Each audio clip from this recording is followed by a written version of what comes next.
بہت سے لوگ آج کل ریورٹ ہو رہے بیکاز آف دس آیا. اگر آپ گوگل کریں آپ کو بہت کچھ واٹس ایپ پر ملے گا. تو اور ہم ان آیتوں سے دور رہیں. یہ آیت ہمارے لیے تو نازل ہوئی ہے، ہمارے بہت سے کویشچنس کا آنسر دے رہی ہے، لیکن ہم غافل ہیں انفارچونیٹلی.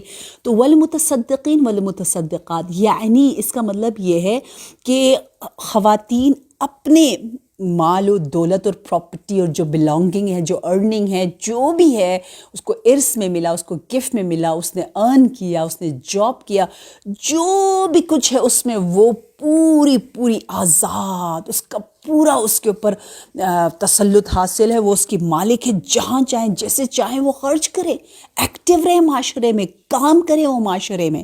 ٹھیک ہے. اور یہ جو جناب زہرا سلام اللہ علیہا نے فرمایا نا کہ نامحرم یعنی خواتین عورتوں کو نہ دیکھے، اور عورتیں مردوں کو نہ دیکھے، مرد عورتوں کو نہ دیکھے، یعنی بہترین عورت وہ ہے، جو مشہور ہم روایت بیان کرتے ہیں.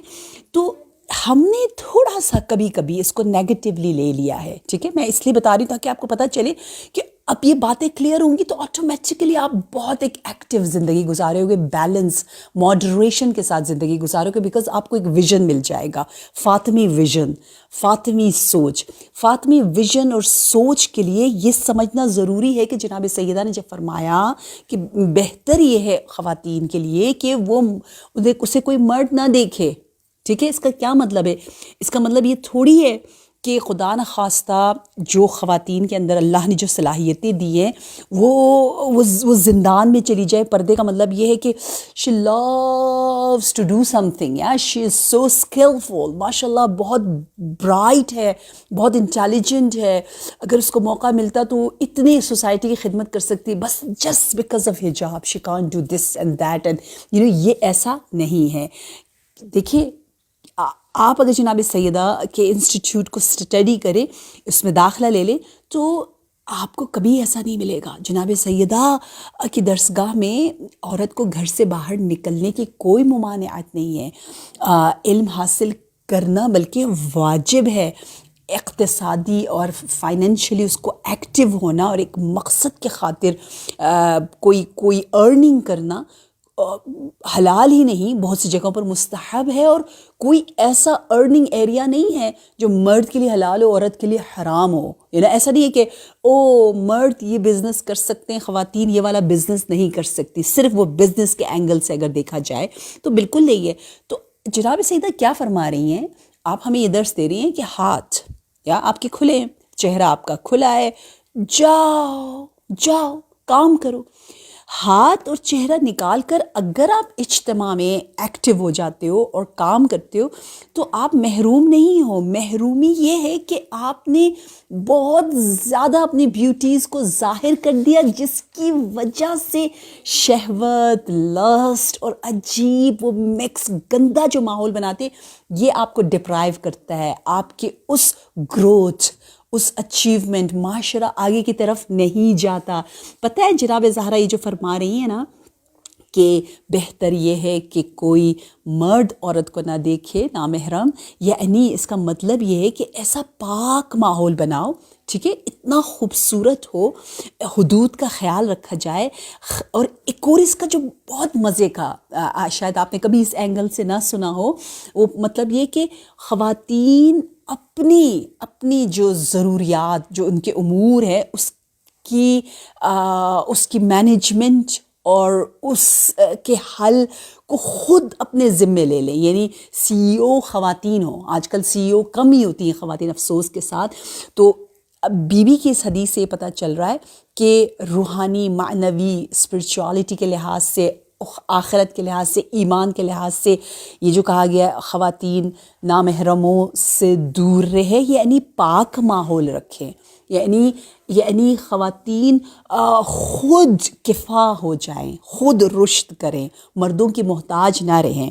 یہ نامحرم سے دوری کا مقصد گوشہ نشینی نہیں ہے، گھر کی چار دیواری میں بند ہو جانا نہیں ہے، خانہ نشینی نہیں ہے، بلکہ علمی اور عملی میدان میں اور زیادہ ایکٹیو ہونا ہے. جیسے ہم کہتے ہیں نا، ہمیں غیر ملکی فارنرز کا محتاج نہیں رہنا چاہیے. ہم خود کفیل ہو جائیں, ہم ہمارا کنٹری خود اپنے پاؤں پہ کھڑا ہو جائے. اسلام یہ کہنا چاہ رہا ہے کہ آپ خود کرو, آپ اپنے مسائل خود حل کرو. اور مجھے یاد ہے آیت اللہ آصف محسنی, خدا ان کے درجات کو بلند فرمائے, آپ بہت تاکید کے ساتھ کہتے تھے کہ اے خواتین, کیوں آپ ہمیشہ مردوں سے امید رکھتے ہیں کہ وہ آپ کے مسائل حل کریں. یہ جناب سیدہ اس سے منع کر رہی ہیں کہ آپ خود اپنے مسائل کا حل ڈھونڈیں, آپ خود انڈیپینڈنٹ بنیں. اور یہ مرد اور عورت دونوں کے لیے جو ریڈ زون ہے وہ یہ ہے کہ ضرورت اور ہدف کے بغیر, نہ کوئی ضرورت ہے, نہ کوئی اس میں فائدہ ہے, نہ کوئی پرپس ہے, نہ کوئی میننگ ہے, بغیر کسی پرپس میننگ بغیر کسی فائدے کے آپ فضول میں گندے ماحول میں مکس گیدرنگ کرے, اس سے جناب زہرا منع کر رہی ہیں. وگرنہ خود ہماری سیدہ, میں نے اپنی تحقیقات میں بہت لکھا ہے, اور پتہ ہے اتنے پوائنٹس ہیں, اتنے مطالب ہیں کہ میرا دل چاہ رہا ہے کہ 20 منٹ کے 20 لیکچرز ہو جائے اس ٹاپک کے اوپر. کہ میں آپ کو 2 نام دیتی ہوں, محمد بن اسید اور محمود بن لبید, صحیح ہے. اور اس طرح کی لسٹ ہے پوری کہ یہ ایسے صحابی لوگ ہیں جنہوں نے آ کے ڈائریکٹلی جناب زہرا سلام اللہ علیہا سے سوال کیا پبلک میں, اور جناب زہرا پبلک پلیس میں جا رہی ہیں, ان the hub in the centre یا ان دا کور آف دا سوسائٹی, آپ کا وہاں پر حاضر ہونا.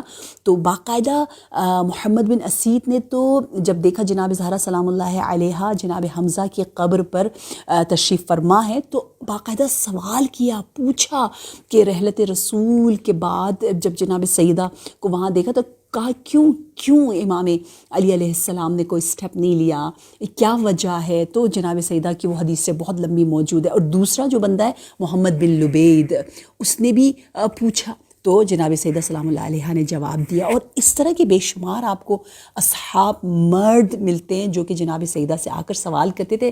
حدیث سے لوح بھی ایک حدیث ہے, ٹیبلٹ والی حدیث, جس میں صحابی رسول جابر بن عبداللہ انصاری ڈائریکٹلی جناب سیدہ سے ہم کلام ہو رہا ہے.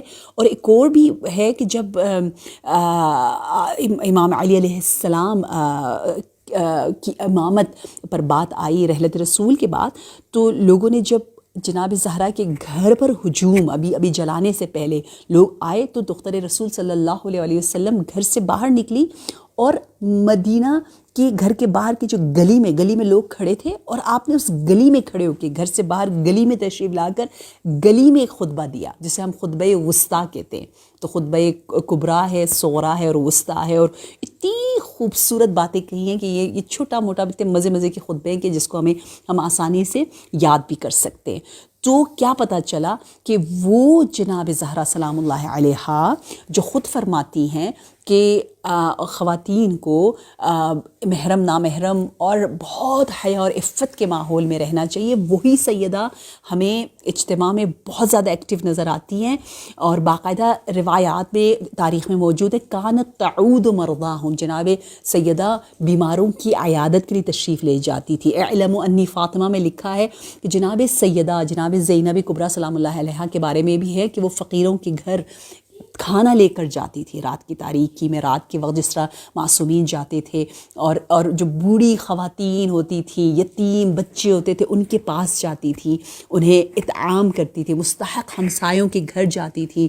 اور مجھے ایک اور بات بہت زیادہ فیسنیٹنگ لگتی ہے, وہ یہ ہے, آپ یقین تو کریں کہ جناب زہرا کا نام, ٹھیک ہے نا, اس طرح جناب ختیجہ کا بھی نام اور بیویوں کا بھی نام, یہ نام ایک لیڈر کے نام سے کی زبان سے, رسول اللہ کی زبان سے بار بار اس طرح سے جاری ہو رہا ہے کہ فاطمہ کا گھر, فاطمہ کی کوالٹیز, فاطمہ کی صفات, فاطمہ کا فاطمہ یعنی جو ہب ہے حکومت کا, جو مسجد ہے جہاں عوام ہوتی ہے, وہاں پر لوگوں کو ریفر کیا جا رہا ہے, لوگوں کو کہا جا رہا ہے رجوع کرو, جاؤ جناب زہرا کے, جاؤ اس در پہ.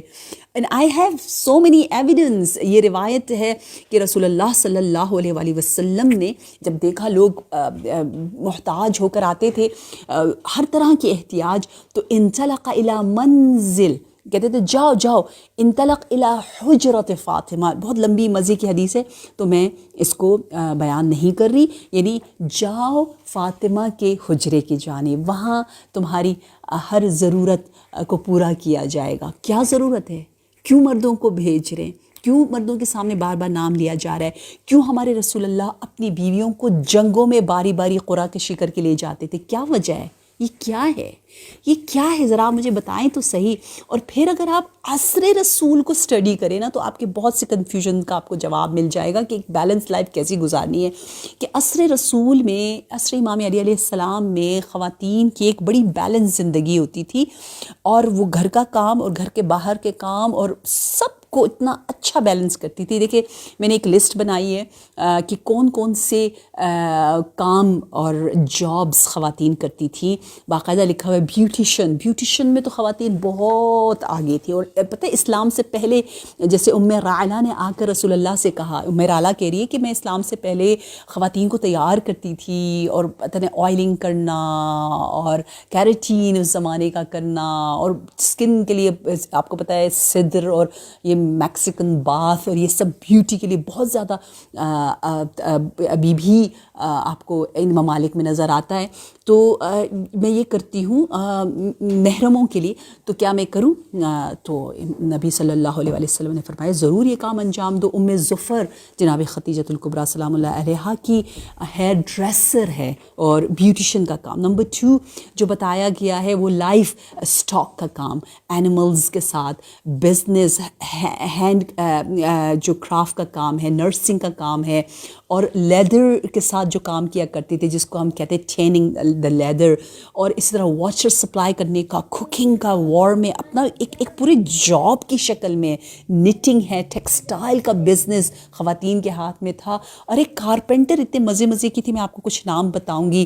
اور جو سوئنگ کے جو چھوٹے چھوٹے آئٹمز ہوتے ہیں جس سے ہم لوگ کہتے ہیں خرازی، مثلا جیسے بیلے ہیں اور لیسز ہیں، بٹنز ہیں، بہت سے، وہ خود ایک بہت بڑا بزنس ہوتا تھا۔ اور اسی طرح سنگنگ، ٹیچنگ، بیکنگ، ڈیزرٹ بنانا، یہ سب نام خواتین کے موجود ہے۔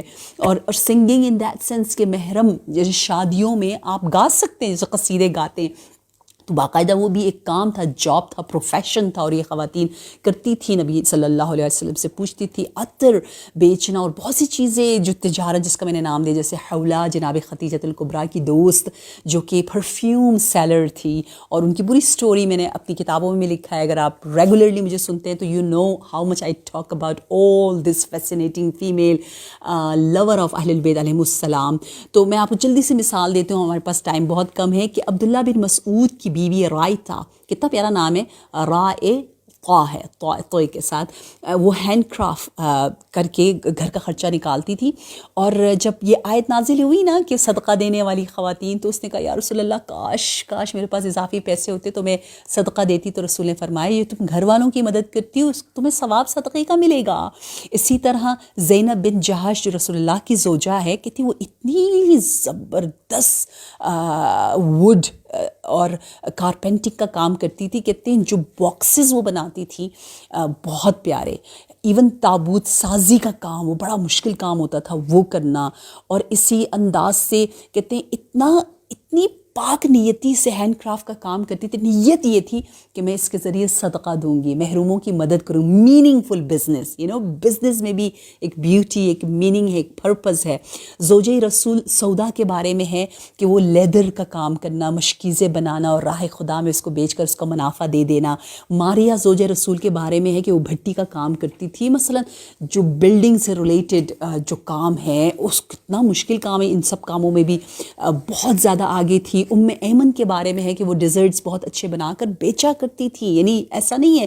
اور بے مثال، یعنی جس طرح ہمارے نبی صلی اللہ علیہ وسلم کے بارے میں کہ آپ بسام، آپ مسکراتے ہوئے سب سے ملتے تھے، تو خواتین سے بھی ڈیسنٹ ماحول میں آپ مذاق کرتے تھے، یعنی کہ صرف مردوں سے مذاق کریں، خواتین آ رہی ہیں تو آپ بالکل بات ہی نہیں کر رہے، ایسا نہیں جیسے آج کل لوگ سمجھتے۔ ٹھیک ہے جوان ہے، جوان کے ساتھ آپ کو احتیاط کرنا ہے، بالکل امام علی علیہ السلام جوان کے ساتھ بات آغاز بھی نہیں کرتے تھے، وہ اپنی جگہ، وہ احتیاط بھی، تقوی بھی، حیا، عفت، اس کا ہم درس اکثر دیتے رہتے ہیں، ماڈسٹی، چیسٹٹی اور پریکوشن، ایوری تھنگ از اپنی جگہ، لیکن ایک پرپسفل، ایک ڈیسنٹ ڈیسنٹ ماحول میں جو آپ کو ایک اسلام اتنا پیارا سا ماحول دیتے اس کے بعد آپ کا ذہن کھل جاتا ہے کہ I have to have very purposeful life, purpose, میری لائف میں ایک ویژن ہونا چاہیے.